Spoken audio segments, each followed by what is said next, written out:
बच्चों, तो स्वागत है आप सभी को फिर से मेरे एक नए वीडियो में। आज हम लोग देखेंगे फिजिक्स के 70 वीवीआई इम्पोर्टेंस ऑब्जेक्टिव को। तो चलिए लाइन से हम लोग समझते चलते हैं और थोड़ा सा स्पीड हम लोग बनाए रखेंगे ताकि आपके पूरा क्वेश्चन भी हो जाए और आपका समय भी बर्बाद ना हो। तो चलिए देखते हैं। फर्स्ट नंबर क्वेश्चन हमारा है, किसी आवेशित खोखले गोले के अंदर विद्युत क्षेत्र होता है। तो किसी आवेशित, अगर कोई खोखला गोला है और वह आवेशित है तो उसके अंदर विद्युत क्षेत्र बिल्कुल भी शून्य होगा। वहां पर विद्युत क्षेत्र, विद्युत तीव्रता, विद्युत फ्लक्स, जो भी चीज हो सब, अगर खोखला गोला है तो सब शून्य होगा। नीचे दिखाए गए परिपथ खंड में ए तथा बी के बीच समतुल्य धारिता होगी। तो यहाँ पर जो चित्र है उसे नहीं दिया गया है, जो टाइप करने में नहीं हुआ है।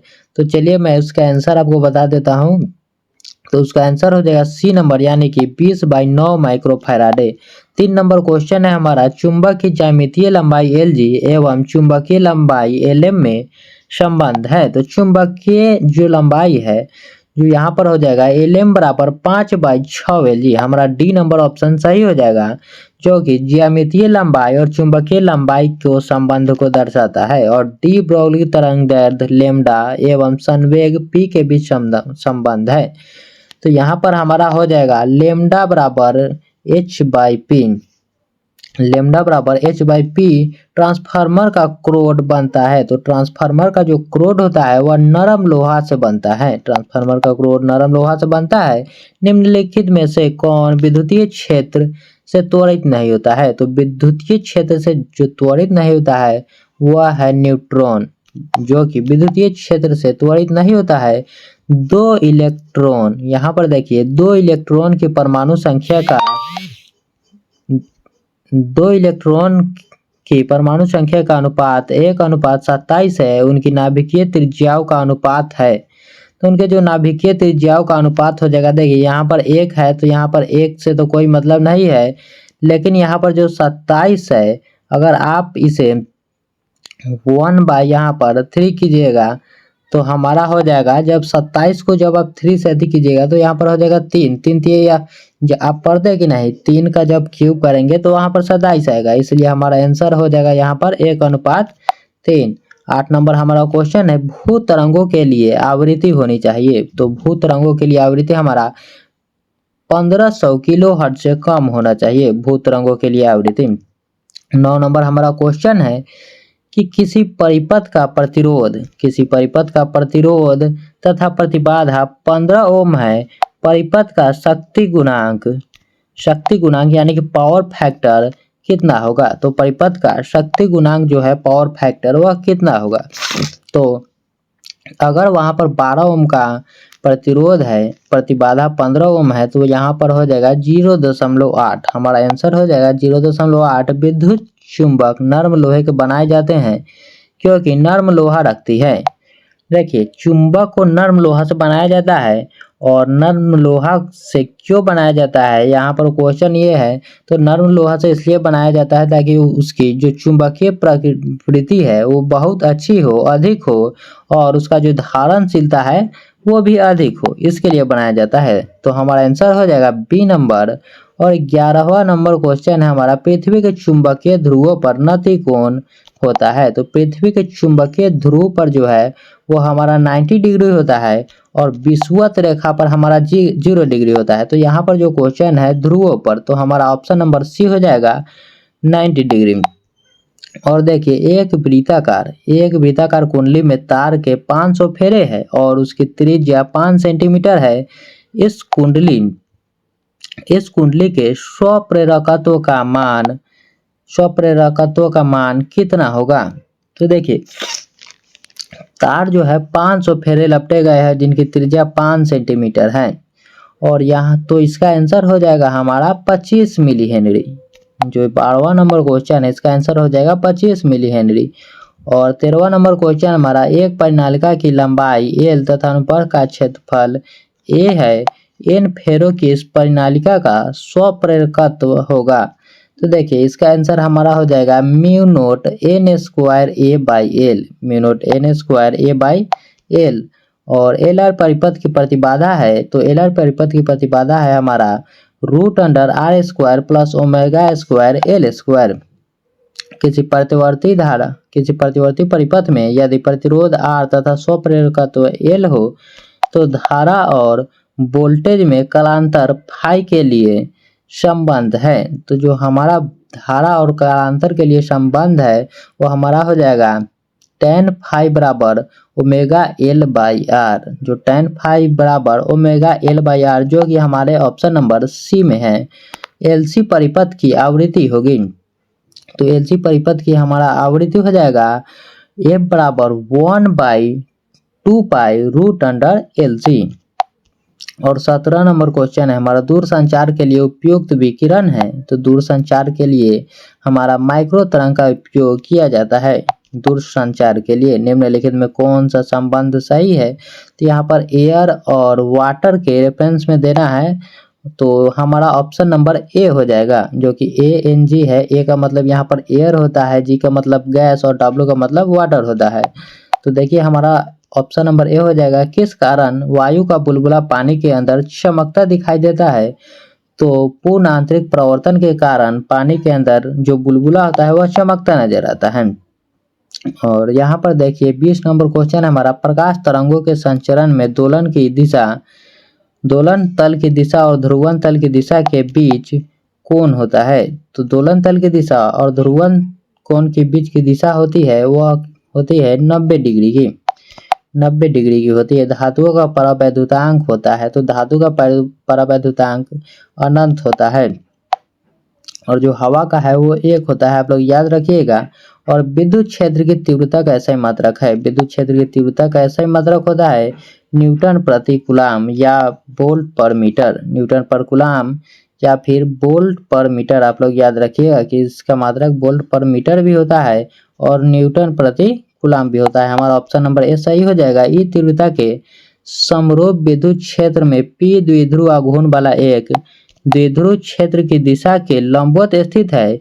इसे इस स्थिति से 180 डिग्री घुमाने में किया गया कार्य होगा। तो इससे 180 डिग्री अगर हम लोग घुमाएंगे तो हमारा हो जाएगा 0। अगर हम लोग 180 डिग्री से घुमाते हैं तो 0 हमारा हो जाएगा। प्रकाश फोटोन की ऊर्जा होती है, तो प्रकाश फोटोन की जो ऊर्जा होती है हमारा hν हो जाता है, hν। आप लोग याद रखिएगा ऑप्शन नंबर ए hν हमारा आंसर हो जाएगा। 25 नंबर क्वेश्चन है हमारा, द्वितीयक तरंगिकाओं की अवधारणा दी थी। तो द्वितीयक तरंगिकाओं की अवधारणा किसने दिया था? तो हाइगेंस ने दिया था, हाइगेंस ने दिया था। इलेक्ट्रॉन के आवेश का मापन किसने किया है? तो इलेक्ट्रॉन के आवेश का मापन R.A. मिल्कन जी ने किया है। ये आप बहुत अच्छी तरह से याद रखिएगा। एक धातु का पृष्ठ कार्यफलन 2.1 इलेक्ट्रॉन वोल्ट है। इससे उत्सर्जित फोटो इलेक्ट्रॉन की महत्तम गतिज ऊर्जा 0.9 इलेक्ट्रॉन वोल्ट है। आपतित फोटोन की ऊर्जा है। तो हमारा यहाँ पर ऑप्शन हो जाएगा, यहाँ पर हमारा ऑप्शन हो जाएगा 3.3 इलेक्ट्रॉन वोल्ट। यहाँ पर हमारा ऑप्शन हो जाएगा 3 इलेक्ट्रॉन वोल्ट। एक हाइड्रोजन परमाणु आयनन विभव जिसका है 13.6 इलेक्ट्रॉन वोल्ट तृतीय उत्तेजित अवस्था से प्रथम उत्तेजित अवस्था में आता है। इस प्रक्रम में उत्सर्जित फोटोन की ऊर्जा होगी, तो यहाँ पर फोटोन की जो ऊर्जा हो जाएगी 2.55 इलेक्ट्रॉन वोल्ट। यहाँ पर फोटोन की ऊर्जा 2.55 इलेक्ट्रॉन वोल्ट हो जाएगी। यहाँ पर 16 इलेक्ट्रॉन वोल्ट ऊर्जा का फोटोन हाइड्रोजन परमाणु को मूल ऊर्जा स्तर में आयनित रहता है, मूल ऊर्जा स्तर में आयनित रहता है। परमाणु से बाहर जाने वाले इलेक्ट्रॉन की गतिज ऊर्जा होगी, तो परमाणु से बाहर जाने वाले इलेक्ट्रॉन की गतिज ऊर्जा हो जाएगी 2.4 इलेक्ट्रॉन वोल्ट, 2.4 इलेक्ट्रॉन वोल्ट। और यहाँ पर देखिए हमारा क्वेश्चन है, एक रेडियोधर्मी नमूने की अर्ध आयु 10 घंटे है, इसकी औसत आयु होगी, तो इसकी औसत आयु हो जाएगी 14.4 घंटे, 14.4 घंटे। यूरेनियम नाभिक के घनत्व के परिमाण की कोटि है, यूरेनियम नाभिक के घनत्व के परिमाण की कोटि है 10⁻17 किलोग्राम प्रति मीटर क्यूब। आप लोग याद रखिएगा 10⁻17 किलोग्राम प्रति मीटर क्यूब। आप लोग यहाँ पर याद रखिएगा पीएन संधि का अग्र अभिनति व्यवस्था है। तो देखिए जो पीएन संधि डायोड है, पीएन संधि का अग्र अभिनति, वहां पर जो है पी टर्मिनल धन ध्रुव और एन जो टर्मिनल है वह ऋण विभव से जुड़ा हुआ रहना चाहिए। पी टर्मिनल धन विभव तथा एन टर्मिनल ऋण विभव पर रखा जाता है। एन पीएन संधि डायोड अवक्षय परत में होते हैं। तो देखिए जो पीएन संधि डायोड है उसमें ना तो इलेक्ट्रॉन और ना ही बीवर, यानी कि बीवर को हम लोग होल्स या फिर छिद्र भी कहते हैं, ये भी आप लोग याद रखिएगा। और यहाँ पर थोड़ा सा ऑप्शन में मिस्टेक है, देखिए यहाँ पर क्या है क्वेश्चन, आर त्रिज्या के एक गोलाकार चालक को क्यू आवेश दिया गया है। क्यू आवेश वाले कण को इसके केंद्र से पृष्ठ तक ले जाने में किया गया कार्य होगा। तो अगर पृष्ठ तक ले जाने में किया गया कार्य पूछ रहा है तो इसका आंसर हमारा 0 हो जाएगा।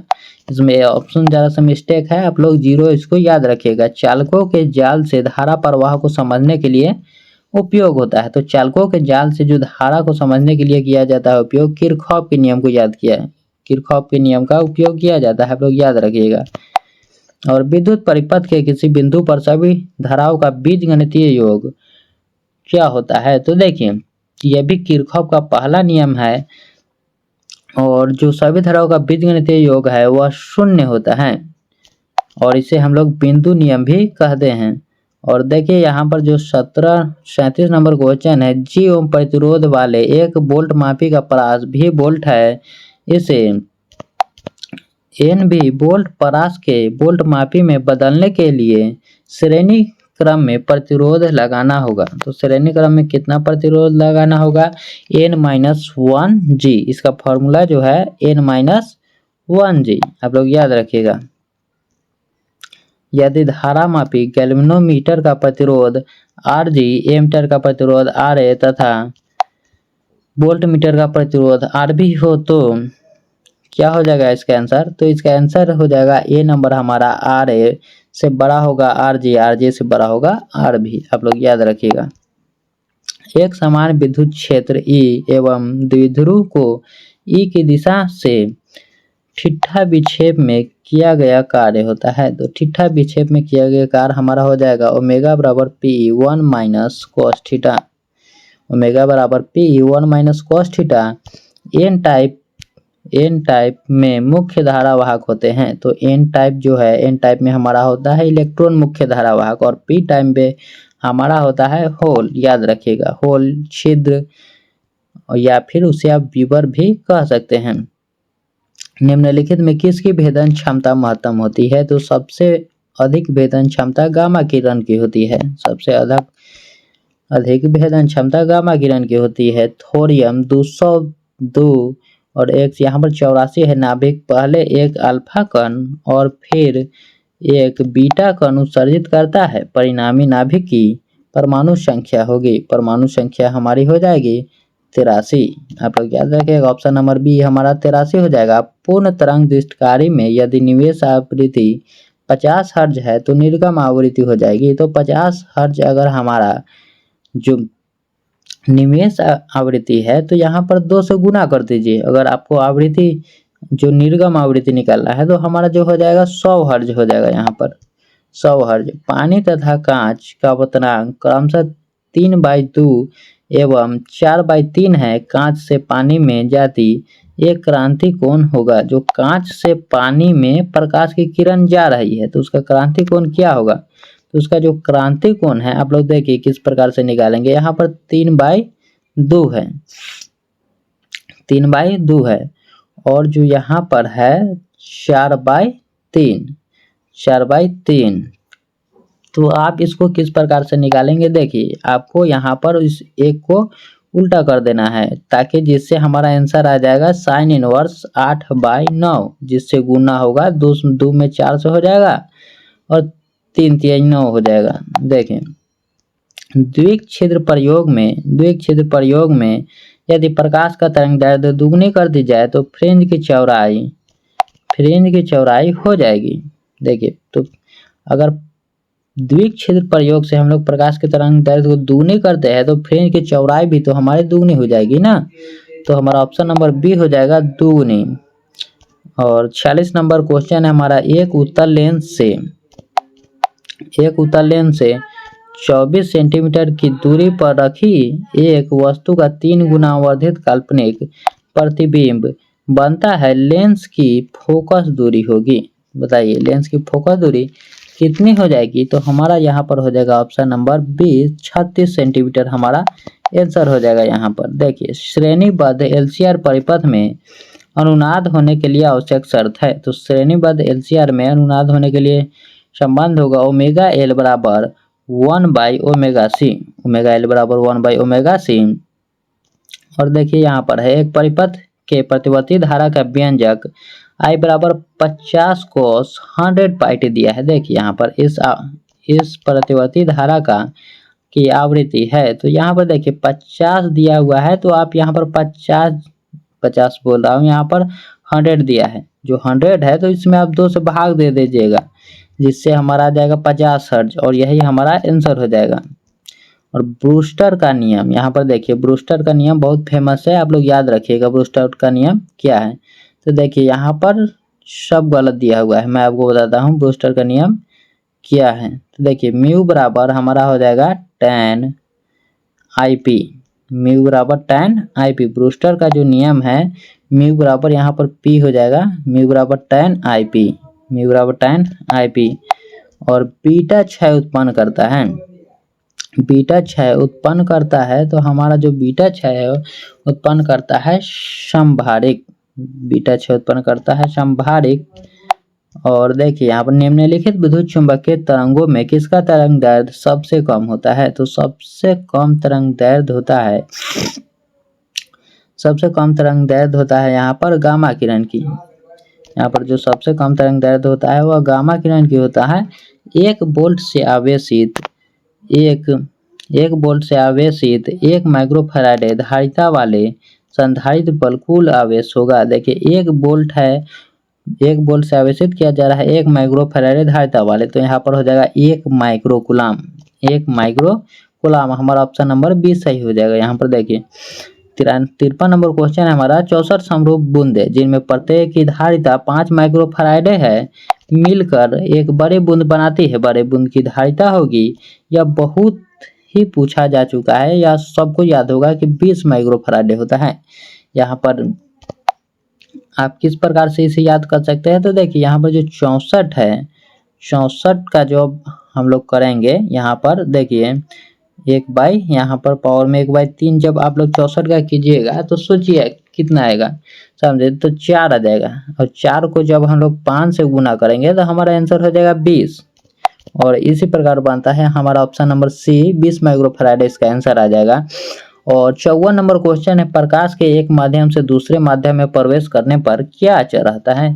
तो देखिए प्रकाश किसी भी तरह से गति कर रहा है, वह कहीं भी जा रहा है किसी भी माध्यम में, लेकिन उसका आवृत्ति जो है, आवृत्ति पर थोड़ा भी असर नहीं पड़ेगा उसका। 5 ओम प्रतिरोध के एक तार से जिसका विभवांतर 7 वोल्ट है 20 मिनट तक धारा प्रवाहित, देखिए 20 मिनट तक धारा प्रवाहित होती है, उत्पन्न ऊष्मा होगा। तो उत्पन्न ऊष्मा कितना होगा? यह भी बहुत फेमस क्वेश्चन है, तो हमारा 2800 कैलोरी हो जाएगा इसका आंसर, 2800 कैलोरी। और देखिए यहाँ पर प्रतिघात का मात्रक है, यह आपने 10th में भी पढ़ा होगा कि प्रतिघात यानी कि रेजिस्टेंस का मात्रक ओम हो जाता है। प्रतिरोध बोले, प्रतिघात बोले, जो भी बोले, सबका आंसर यहाँ पर ओम हो जाएगा। और यौगिक सूक्ष्मदर्शी की लंबाई बढ़ाने पर इसकी आवर्धन क्षमता बढ़ती है। अगर हम लोग सूक्ष्मदर्शी की लंबाई जो है उसको अगर हम लोग बढ़ाते हैं तो इसकी आवर्धन क्षमता भी बढ़ेगी और हमें वस्तु बड़ी दिखने लगेगी। देखिए एक प्रिज्म से गुजरती प्रकाश किरण के लिए आपतन कोण I तथा निर्गत I1 तथा निर्गत कोण I2 है, किरण में न्यूनतम विचलन की स्थिति में होगा। तो न्यूनतम विचलन की स्थिति में हो जाएगा I1 बराबर I2। आप लोग याद रखिएगा I1 बराबर दशमलव संख्या 25 का द्विधारी में लिखने पर उत्तर होगा। तो देखिए हम लोग दशमलव संख्या 25 का द्विधारी किस प्रकार से निकालेंगे? यहाँ पर हम लोग लिखेंगे 25 और देखिए यहाँ पर जब कीजिएगा यहाँ पर तब 12 दूना 24 हो जाएगा और एक हमारा बच जाएगा। यहाँ पर 12 दूना 24 और हमारा एक वहाँ पर बच जाएगा। और देखिए फिर कीजिएगा तो हो जाएगा, यहाँ पर देखिए यहाँ पर 1 बच रहा है और फिर हम लोग करेंगे तो 6 दूना 12, 6 दूना 12 हो जाएगा हमारा यहाँ पर। तो यहाँ पर देखिए 0 बच रहा है और फिर जब हम लोग इसी प्रकार से आगे भी निकालेंगे 2 से तो यहाँ पर आ जाएगा 3, 3 जब आएगा तो यहाँ पर फिर यहाँ पर 0 बचेगा और फिर जब हम लोग करेंगे तो आ जाएगा 1। याद रखिएगा हमारा जो सब चीज़ करने के बाद जो है यहाँ पर आंसर हमारा हो जाएगा 11,001। उसको उल्टा अगर हम लोग कर देंगे तो 11,001 उसका आंसर आ जाएगा। बहुत छोटा सा स्क्रीन है जिससे यहाँ पर लिखने में नहीं बन रहा है, तो आप लोग याद रखिएगा। आप चाहे तो बना कर देख सकते हैं। यदि एक गोले पर आवेश 10 माइक्रोकूलाम हो तो उसकी सतह पर विद्युतीय फ्लक्स होगा। तो उसकी सतह पर जो विद्युतीय फ्लक्स है 36 पाई गुने 10 के पावर 4 न्यूटन मीटर स्क्वायर प्रति कूलाम हो जाएगा। हाइड्रोजन स्पेक्ट्रम की कौन सी श्रेणी पराबैंगनी में पड़ती है? तो देखिए यहाँ पर पराबैंगनी में हमारा लाइमन श्रेणी पड़ता है और दृश्य में पामर श्रेणी पड़ता है। आप लोग याद रखिएगा। और जो अवरक्त में है वह पाचन श्रेणी और ब्रैकेट श्रेणी पड़ता है। तो यहाँ पर जो पूछ रहा है पराबैंगनी के बारे में तो हमारा हो जाएगा लाइमन श्रेणी इसका आंसर। और प्रकाश के किरण तीखे कोण से मुड़ने की घटना को हम लोग क्या करते हैं? तो जो प्रकाश की कोण जो है वह तीखे कोणों से मुड़ जाता है जिसे हम लोग विवर्तन कहते हैं उसे। तो देखिए धारावाही चालक के अंदर इलेक्ट्रॉन की गति होती है तो हमारा आंसर हो जाएगा अपसरित। धारावाही चालक के अंदर इलेक्ट्रॉन की गति होती है अपसरित। किलोवाट घंटा मात्रक है तो किलोवाट घंटा किसका मात्रक है? विद्युत ऊर्जा का। विद्युत ऊर्जा का मात्रक है किलोवाट घंटा। और देखिए यहाँ पर लेंज का नियम किस संरक्षण सिद्धांत से संबंधित है? तो लेंज का जो नियम है वो भी ऊर्जा संरक्षण से संबंधित है। और यहाँ पर 66 नंबर क्वेश्चन है, मुक्त आकाश का परावैद्युता का मान होता है, मुक्त आकाश का परावैद्युतांक कितना होता है? तो 8.85 गुने 10 के पावर -12 फैराडे पर मीटर। आप लोग याद रखिएगा। और जो 60 देखिए यहाँ पर हमारा क्वेश्चन कहाँ पर थे हम लोग, यहाँ पर देखिए 67 नंबर क्वेश्चन है हमारा। 50 माइक्रो फैराडे धारिता वाले संधारित्र 10 वोल्ट विभव तक आवेशित किया जाता है। संधारित्र की ऊर्जा होगी तो संधारित्र की ऊर्जा हो जाएगी हमारी यहाँ पर 2.5 गुने 10 के पावर 3 जूल। 2.5 गुने 10 के पावर 3 जूल। और यहाँ पर है वान डी ग्राफ जनरेटर एक मशीन है जिसके द्वारा उत्पन्न होता है। तो वान डी ग्राफ द्वारा हमारा उच्च वोल्टता होता है। आप लोग ये मत लगा देना कि उच्च धारा एवं उच्च वोल्टता दोनों, यहाँ पर सिर्फ होगा उच्च वोल्टता। Option number B. एक तार में 1 एम्पियर की धारा प्रवाहित हो रही है। यदि इलेक्ट्रॉन का आवेश 1.6 गुने 10 के पावर -19 कूलाम हो तो तार के किस काट से प्रति सेकंड प्रवाहित इलेक्ट्रॉनों की संख्या होगी? तो यहाँ पर हमारा आंसर हो जाएगा 6.25 गुने 10 के पावर 18। 6.25 गुने 10 के पावर 18 कूलाम। और देखिए हमारा 70 नंबर क्वेश्चन है, डायनेमो के कार्य सिद्धांत आधारित है। तो डायनेमो के कार्य सिद्धांत हमारा आधारित है विद्युत चुम्बकीय प्रेरण से। डायनेमो कार्य सिद्धांत आधारित है हमारा विद्युत चुम्बकीय प्रेरण से। तो चलिए हमारा यह वीडियो समाप्त होता है। और यह वीडियो आपको कैसा लगा कमेंट में आप लोग जरूर बताइएगा। तो धन्यवाद।